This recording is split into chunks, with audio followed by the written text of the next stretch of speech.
அபர்ணா வந்து அன்புக்கிட்ட தேங்க்ஸுங்க. உண்மையிலேயே சொல்லப்போனால் நீங்கள் வந்து அந்த விளக்க வந்து அணைக்காமல் பார்த்துக்கிட்டீங்க நீங்களும் தான் அப்படின்றாங்க.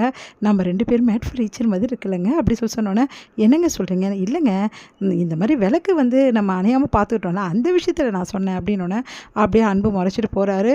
உடனே வந்து சரி ஒரு நிமிஷம் இருங்க அன்பு அப்படின்றாங்க. என்ன வேணும் உங்களுக்கு? இல்லை அன்பு, இப்போ நடந்த விஷயத்தை பற்றி யோசிச்சிங்களா? நம்ம 2 பேரும் ஒரே டைமில் நினைக்கிறோம் எல்லா விஷயத்தையும். இதுலேருந்து உங்களுக்கு என்ன தெரியுது?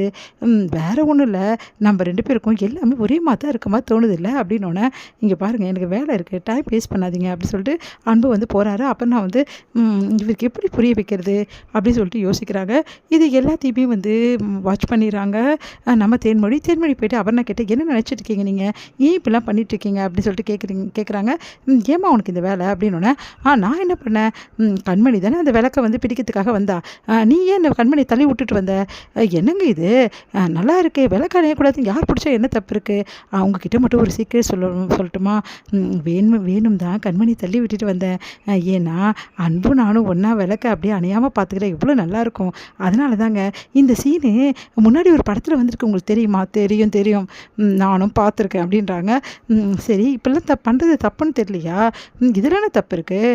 அவரும் நானும் பார்க்குறதுக்கு ஜோடி போகிறது நல்லா இல்லை, அப்புறம்னா அன்பு எவ்வளோ சூப்பராக இருக்குல்ல அப்படின்னு சொல்லிட்டு போகிறாங்க. அதை கேட்டு தேன்மொழி செம்ம டென்ஷன் ஆயிடுறாங்க. இவகிட்ட பேசி எந்த பிரயோஜனமும் இல்லை, நேராக போய் நம்ம கண்மணிக்கிட்ட தான் பேசணும் அப்படின்னு சொல்லிட்டு, கண்மணி இங்கே நடக்கிறதுலாம் பார்த்தியா? என்ன பார்க்கணும்? நீ நடக்கிறதுலாம் பார்த்தியா இல்லையா? அதான் என்ன பார்க்கணும்னு கேட்குறேன். இந்த மாதிரி அந்த அபர்ணா பண்ணுறது கொஞ்சம் கூட சரியில்லை. அன்பு உன்னோட புருஷன்டி, அவள் எப்படி இந்த மாதிரி பண்ணலாம்? அவள் எப்படிலாம் சைட் அடிக்கிறா தெரியுமா உனக்கு? இப்போ அடிச்சுட்டு போட்டோம், எனக்கு என்ன வந்தது? என்ன கண்மணி இப்படி பேசுகிற? எனக்கு அதை பற்றி எந்த கவலையும் கிடையாது. நான் விட்டுட்டு வந்தது தான். அதுக்கப்புறம் அதை பற்றி நினைக்கிறதுல எதுவுமே யோசிக்கல. ஏன் கண்மணி இப்படி உன்னையே நீ ஏமாற்றிக்கிற? எனக்கு தெரியும் கண்மணி, அவரை எந்த அளவு வந்து இந்த மாதிரி வந்து டிஸ்டர்ப் பண்ணுறான்னு சொல்லிட்டு, அதை பார்த்துட்டு உனக்கு கஷ்டமாக தானே இருக்குது, எனக்கு தெரியாதுன்னு நினைக்கிறியா அப்படின்னு. எனக்கு எந்த கஷ்டமாகவும் இல்லை, நான் சொன்னேன் எனக்கு கஷ்டமாக இருக்குன்னு சொல்லிட்டு வேலையை பார்ப்பியா அப்படி சொல்லிட்டு போகிறாங்க. என்ன இவ இப்படி சொல்கிறா அப்படின்னு சொல்லிட்டு யோசிச்சுட்டே வந்து அன்புக்கிட்ட போகிறாங்க. அன்பு சார் ஒரு நிமிஷம் அப்படின்னோடனே, சொல்லுங்கள் அப்படின்றாங்க. இல்லை சார், அந்த அபர்ணா உங்ககிட்ட ஓவராக அட்வான்டேஜ் எடுத்துக்கிற மாதிரி தெரியுது சார், நீங்கள் கொஞ்சம் ஜாக்கிரதையாக இருங்க சார் ப்ளீஸ் சார் அப்படின்னோடனே, அண்ணே நான் சொல்கிறது புரியுதா அப்படின்றாங்க. எனக்கு புரியுதுமா, நான்லாம் என்றைக்குமே வந்து இந்த மாதிரி திரும்பி பார்க்குற ஆளே கிடையாது, எனக்கு தெரியும் உங்கள் மனசில் கண்மணி தான் இருப்பான்னு சொல்லிட்டு, இருந்தாலும் அப்படின்னோடனே அமைதியாக இருக்கார். அப்பா அமைதியாக இருக்கார். அப்போது கண்மணி தான் இருக்கேன்னு சொல்லிட்டு சொல்கிறாரு. எனக்கு இது போதும் அண்ணே, இங்கே பாருங்க அண்ணே, நான் சொல்கிறது கேளுங்க, அந்த அபர்ணா தேவையில்லாமல் உங்கள் மேலே ஏதாவது வந்து பழி பெற காரணமாகிட போகிறா, அதுக்கு தான் நான் சொல்கிறேன்.